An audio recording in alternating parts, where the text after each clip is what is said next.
నమస్కారం. ఈరోజు మనం చెప్పుకోబోయేది ఒక సామాన్యమైన రాజ్య చరిత్ర కాదు.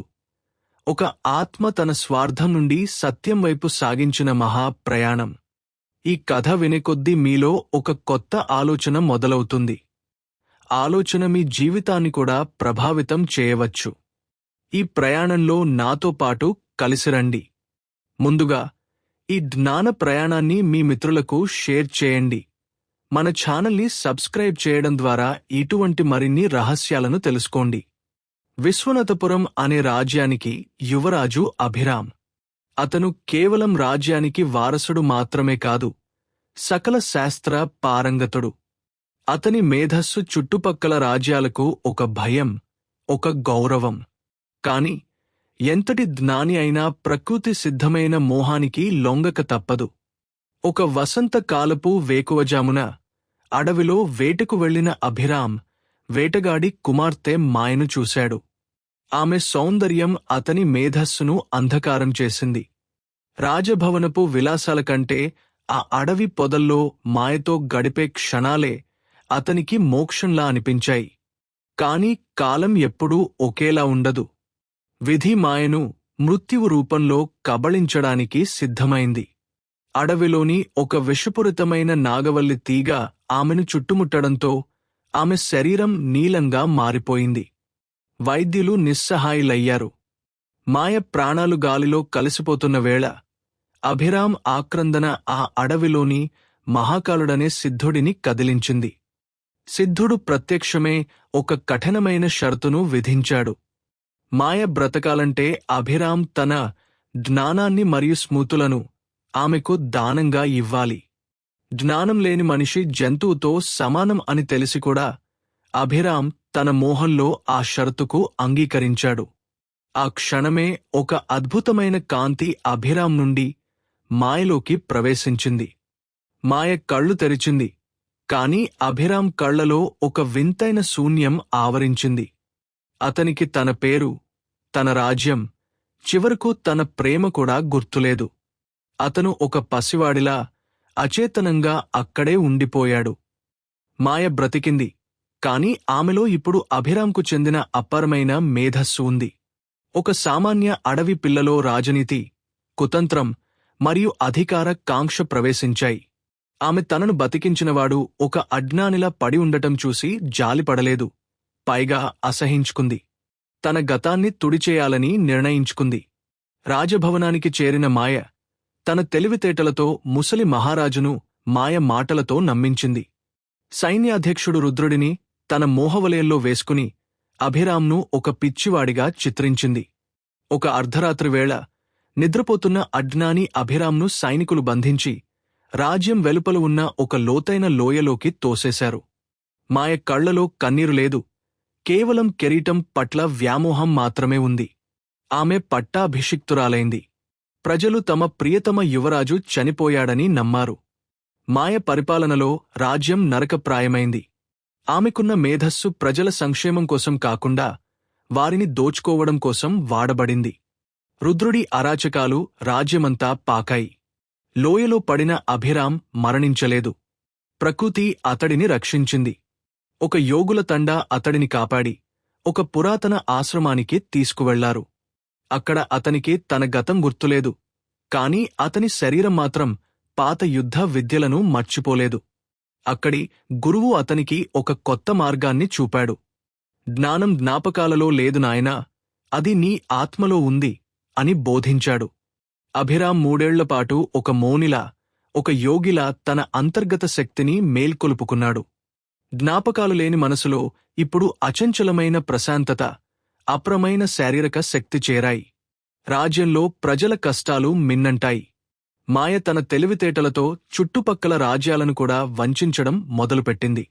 అప్పుడే అడవి నుండి ఒక అపరిచిత యోగి రాజ్యానికి వచ్చాడు.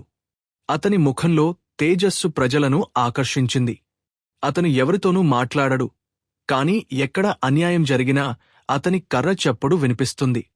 అతనే అజ్ఞానిగా మారి యోగిగా రూపాంతరం చెందిన అభిరామ్.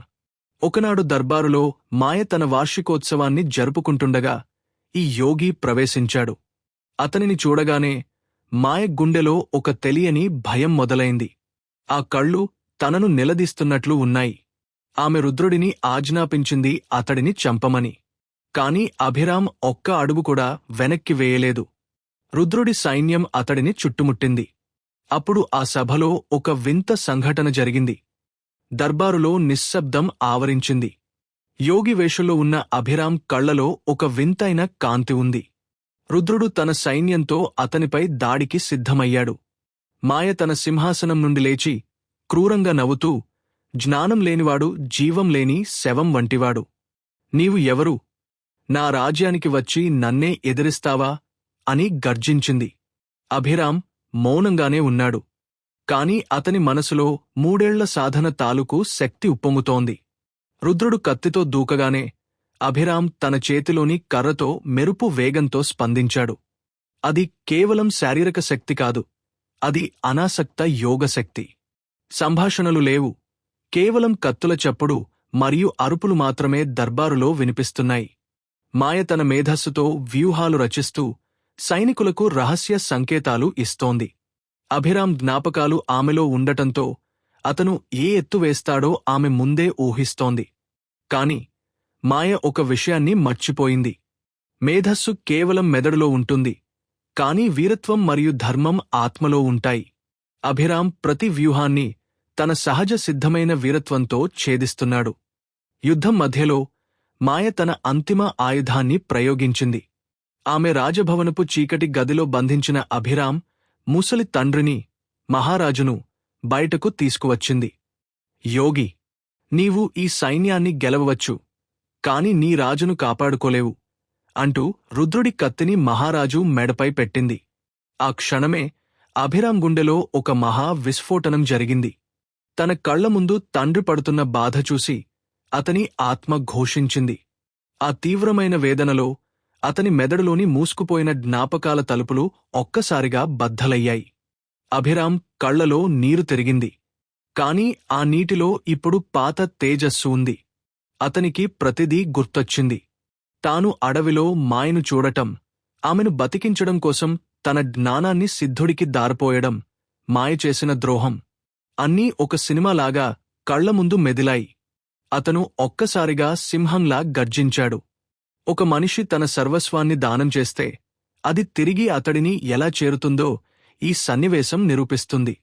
కథలోని ఈ భావోద్వేగమైన మలుపు మీకు నచ్చితే ఇప్పుడే మా ఛానల్ని సబ్స్క్రైబ్ చేయండి. మీ స్నేహితులకు ఈ వీడియో లింక్ను షేర్ చేయండి. మీ మద్దతు మాకు ఎంతో అవసరం. అభిరామ్ గంభీరమైన స్వరంతో ఇలా అన్నాడు. మాయా, నేను నీకు జ్ఞానాన్ని ఇచ్చాను, కాని ఆ జ్ఞానాన్ని ధర్మం కోసం వాడతానని నీవు నాడు వాగ్దానం చేశావు.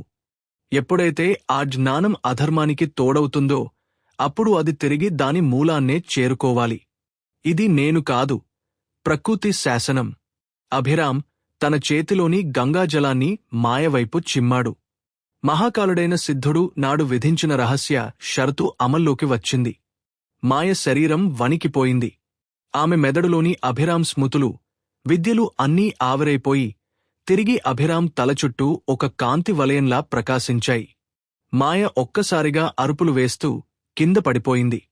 ఆమెకు ఇప్పుడు అక్షరాలు ముక్కలు కావడం లేదు, ఆలోచనలు రావడం లేదు. ఆమె ఒక సాధారణ అడవి పిల్లలా మారిపోయింది. రుద్రుడిని ప్రజలే బంధించి కారాగారానికి తరలించారు. మహారాజును అభిరామ్ కాపాడుకున్నాడు. రాజ్యం మొత్తం మళ్లీ తమ ప్రియతమ యువరాజును పొందినందుకు పండగ చేసుకుంది. అభిరామ్ తన జ్ఞానాన్ని తిరిగి పొందాడు. కాని ఈసారి ఆ జ్ఞానంతో పాటు అనుభవం అనే కొత్త పాఠం కూడా ఉంది. అభిరామ్ మాయను చంపలేదు. ఎవరి ప్రాణాలు కాపాడటం కోసం నేను అజ్ఞానిగా మారాను, వారిని చంపడం నా ధర్మం కాదు అని ఆమెను అడవికి పంపివేశాడు. మాయ అడవిలో ఒక అనామకురాలిలా తన మిగిలిన జీవితాన్ని గడిపింది. అభిరామ్ రాజ్యాన్ని ధర్మబద్ధంగా పరిపాలించాడు. అతను తన జీవితాంతం ఒక రహస్యాన్ని పాటించాడు. జ్ఞానం ఇవ్వడం గొప్పదే, కాని అది ఎవరికి ఇస్తున్నామో గ్రహించడం అంతకంటే గొప్పది. చూశారుగా మిత్రులారా, ఇది అభిరామ్ మరియు మాయల మహాగాథ. మోహం మనిషిని అంధుడిని చేస్తుంది, కాని కర్మ ఆ మనిషికి నిజమైన చూపును ఇస్తుంది. మనం ఎవరికైనా సహాయం చేసినప్పుడు ఆ సహాయం తిరిగే మనకే వస్తుంది. కాని మనం చేసే ద్రోహం కూడా మనల్ని వెంటాడి శిక్షిస్తుంది. ఈ కథలో మీకు నచ్చిన అంశమేది? అభిరామ్ చేసిన త్యాగమా, లేక కర్మ నిలిచిన తీరా? తప్పకుండా కామెంట్ బాక్స్లో తెలియజేయండి. ఈ సుదీర్ఘ ప్రయాణంలో నాతో పాటు ఉన్నందుకు ధన్యవాదాలు.